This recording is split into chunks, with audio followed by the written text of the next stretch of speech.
Hi there. I wanted to say hi while I am at LinkedIn HQ in San Francisco. So here we are at head office right in downtown San Francisco. And I've just had a meeting with some of the LinkedIn team here, and I've been talking about what is it that CEOs need to do to help their organizations to grow those businesses, particularly using LinkedIn. And what I've found, I've spoken to thousands of CEOs, I've written thousands of profiles, I've written books on the subject, and I reckon if you're in an organisation and you're a CEO, is that your job has changed, and you've probably known this already. You know, the challenge that you have is really being able to find great talent and find and retain great talent. Globalisation, the impact of technology, disruption, everything is changing, and it's changing fast. Now, I reckon LinkedIn is one of the most untapped platforms, and I found it when working with organisations. And you don't have to do all of this, but I think what you want to do is really consider what is it that we can do differently that helps us stand out than other competitors. And so if you're in an organisation, and maybe if you're a marketing manager trying to work out what is the strategy or our digital strategy, how do we leverage networks of the people that we have to grow our businesses? So I reckon there's four levels, that you need to really consider when growing your business and thinking about LinkedIn. The first one is if you're a CEO, if you're the CEO of the organisation, you have one of the most absolute pivotal roles out of the entire organisation for LinkedIn. It's even better than a business development team, even better than your managers and executive team. You might think, I don't need to be on there, that's where our business development team are. I don't need to be harassed by salespeople, and I don't need to be perhaps harassed by recruiters, but you have a responsibility. And in your profile, what we do know is that you have the responsibility of attracting great talent, telling us the vision, where are you trying to go, what is the future for your organisation. We know that around the research tells us that 75% of job seekers research their potential employer, and you as the CEO are a big part of that. I can now find out more about you than ever. So your job is to captivate us, absolutely inspire and help us see the vision that you see, and let me be part of that. So if I'm thinking about coming to work for you, I can consider, if maybe I could be part of that. I'd love to be part of that. I have a need for a sense of belonging and being a part of something. So your job is to captivate me so that it inspires me to reach out and offer to work for you. So we don't have to necessarily wait for jobs to be advertised. There's some great people out there who want to work for you, just make it easy.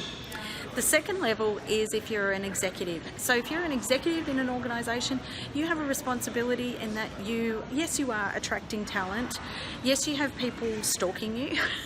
Yes, you have people looking at your profile. And you perhaps are on things like maybe tender documents and things like that, where people are validating you to decide whether you're going to get vendor funding or finance options or whatever it might be. Banks are looking at your profile.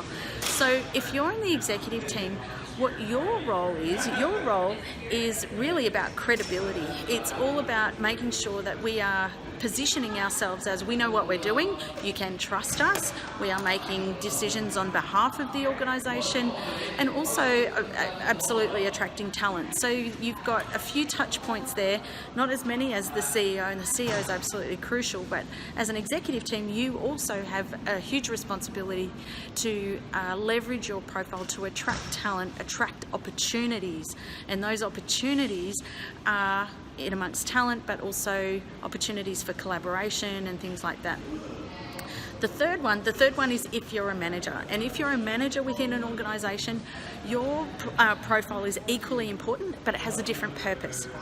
The purpose of your profile is really to leverage those networks that you have to find great talent. And so this means really around setting what's the culture of our organisation like. So you need to be able to say, well, this is what we do in our organisation, but here's what it's like to work here. Because as I said, 75% of job seekers are looking at your profile. It's not that hard for me to find out about you. Even if I'm looking on a website for job ads, I'm going to go over to Seek. From Seek. If I'm looking at job ads on Seek, I'm going to go over to LinkedIn and see what I can find out about you. Who are you connected to that I know? Because I'm going to ring my friend and find out what's that place like to work? Would I actually put my application in? Should I contact them? It's hard to get people to move jobs right now, so my suggestion is to again look at your profile. Is it written for your future as opposed to your past, and what are the talent pools that you're trying to attract, and make sure your profile is written towards that.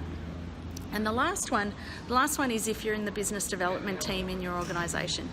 Now, yours is pivotal because you're absolutely accessing those customers.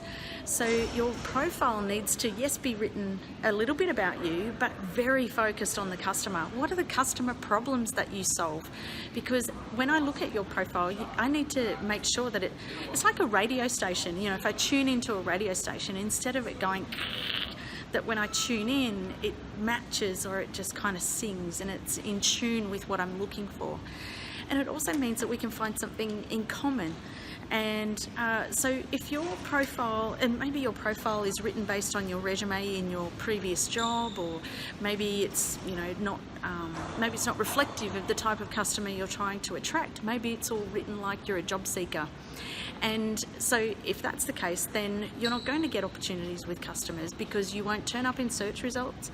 You won't have customers trying to find you. They'll be trying to look over on Google, but they won't. Your profile in LinkedIn won't turn up on the search result in a Google search. In fact, I had a client that we worked with, and we built all the sales team profiles based on the SEO of the customer, and we beat their biggest competitors on a Google search. So it's time to consider, if you're in an organisation and you're trying to work out what is the strategy we take here, is if you're in business development, we need to think about the customer. If you're a manager, your job is to think about the culture, and is your profile reflecting the culture of where people want to work. If you're in the executive team, do our profiles reflect and show the positioning of our credibility? Are we a great place to work? Are our people good people to work with? Are we a safer option for investors? And if you're the CEO, your job is to captivate, engage, inspire great talent to want to reach out and want to work with you. So I hope that's helpful, and I'd love to hear your thoughts and how you go implementing these 4 things.